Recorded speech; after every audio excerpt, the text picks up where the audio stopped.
minuto do direito tributário. Nessa ocasião, vamos tratar sobre o tema irrevogabilidade a qualquer tempo dos benefícios fiscais na condição de isenção onerosa. Bom, pessoal, o objeto da nossa videoaula, ele faz uma correlação sobre os dois institutos, ou seja, isenções tributárias e os benefícios fiscais. Preliminarmente, para chegarmos à premissa que vai gerar o objeto dessa nossa videoaula, trataremos inicialmente sobre as isenções tributárias, trazendo as três correntes predominantes, segundo a doutrina, deste instituto. Pois bem, a primeira corrente é a isenção como dispensa legal do pagamento do tributo.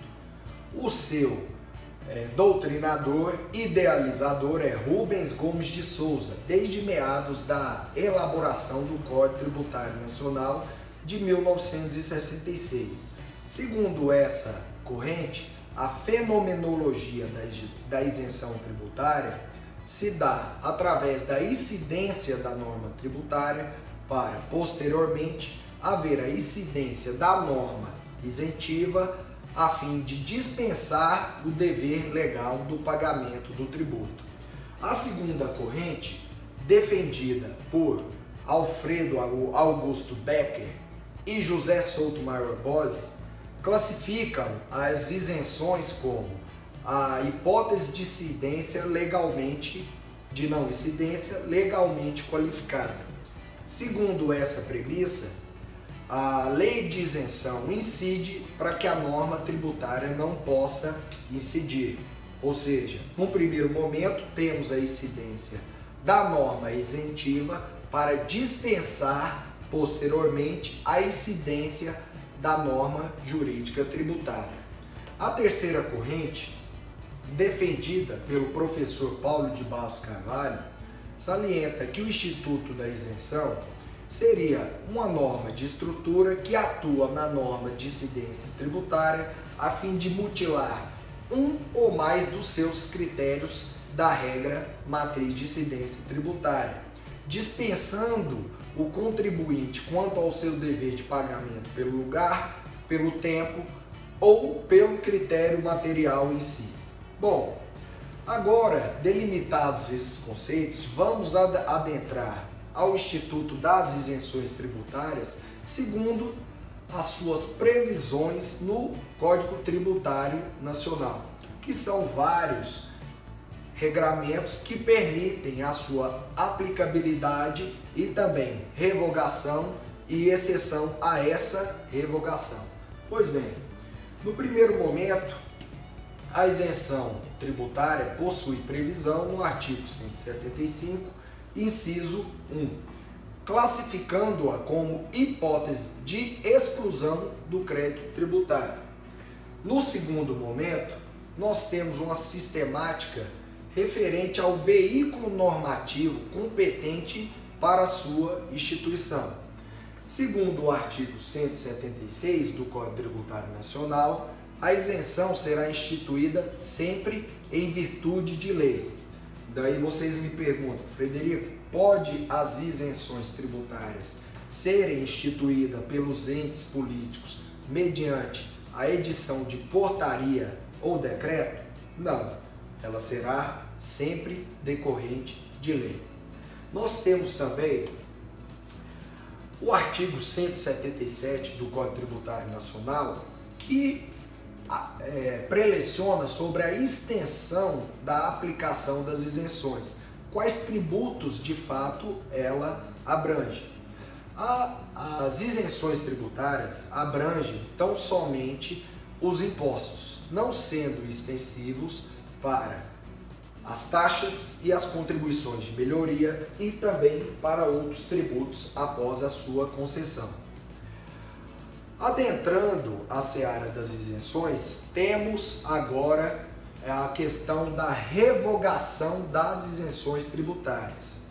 De acordo com o artigo 178, a hipótese que prevalece na seara da sua revogação é a revogabilidade plena, ou seja, o ente político poderá revogá-la a qualquer tempo sem necessidade de observância futura a outras garantias. Ou seja, ele pode revogá-la de imediato, todavia tem que observar a norma do 104, inciso 3, que fala a questão do princípio da anterioridade, ou seja, a revogação da norma isentiva só valerá os efeitos no exercício seguinte, ou seja, revogada a norma de isenção, no ano seguinte ela voltará a produzir seus efeitos, ok?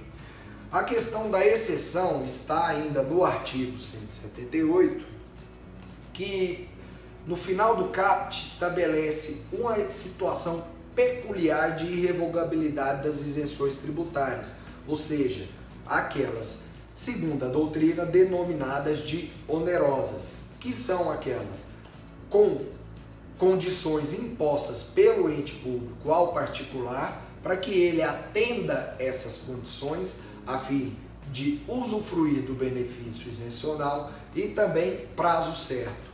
Esses dois quesitos são cumulativos, condição e prazo certo.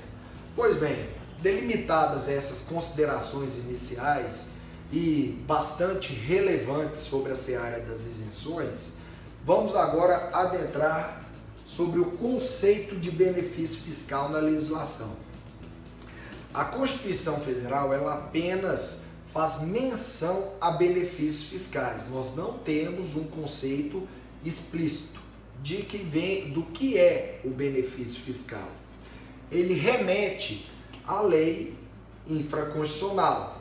No caso, o conceito explícito de benefício fiscal, ele veio com a Lei de Responsabilidade Fiscal número 101 de 2000, ou seja, só a partir de 2000 nós tivemos um conceito explícito de benefício fiscal. Esse conceito está delimitado no artigo 14, parágrafo 1º, o qual diz que são várias espécies de benefício: a anistia, a remissão, o crédito otorgado, a redução da base de cálculo, dentre eles a isenção. Então, senhores, se benefício fiscal de acordo com a Lei Complementar número 101/2000 é isenção, automaticamente chegamos a uma premissa que toda a sistemática das isenções tributárias aplica-se aos benefícios fiscais. Então, conforme a última parte das isenções, se nós entendermos que o artigo 178 do Código Tributário Nacional traz uma exceção no tocante à revogabilidade daquelas isenções condicionadas e para o prazo certo, automaticamente essa sistemática será aplicada aos benefícios fiscais. Ou seja, aquele benefício com caráter oneroso concedido mediante o atendimento de determinadas condições e também por prazo certo, ele não poderá ser revogado a qualquer tempo pelo ente político, sem que seja observado o prazo estabelecido em lei. A lei que o instituiu, obviamente, pode ser revogada, mas os seus efeitos perdurarão até o final do prazo previsto na legislação. Para fim de ilustrar essa premissa, eu gostaria de trazer para vocês um leading case do Superior Tribunal de Justiça, o qual ilustra a aceitação da tese aqui ventilada nos tribunais superiores. Segundo esse leading case, aí o benefício fiscal que apresenta caráter de onerosidade igual às isenções onerosas, ele não poderá ser revogado a qualquer tempo pelo ente político. Deverá ser obrigatoriamente observado aquele prazo previsto na legislação que o institui. É claro que nós não podemos esquecer do quesito condicionante, ou seja, se o Estado ele impõe condições ao contribuinte para que ele atenda a fim de usufruir desse benefício fiscal, e também estabelece um prazo certo na legislação, não pode o ente, de forma unilateral, revogar a qualquer tempo esse benefício, sob pena clara de afronta ao artigo 178 do Código Tributário Nacional, bem outras garantias constitucionais. Trago aqui o direito adquirido, o ato jurídico perfeito e a segurança jurídica, que são sobre esses princípios constitucionais que devem ser assegurados ao contribuinte. Bom, pessoal, ficamos aqui com mais um minuto do direito tributário. Se vocês quiserem adentrar ao conteúdo aqui ministrado, temos os tópicos aqui na descrição desse vídeo. Muito obrigado e até uma próxima ocasião.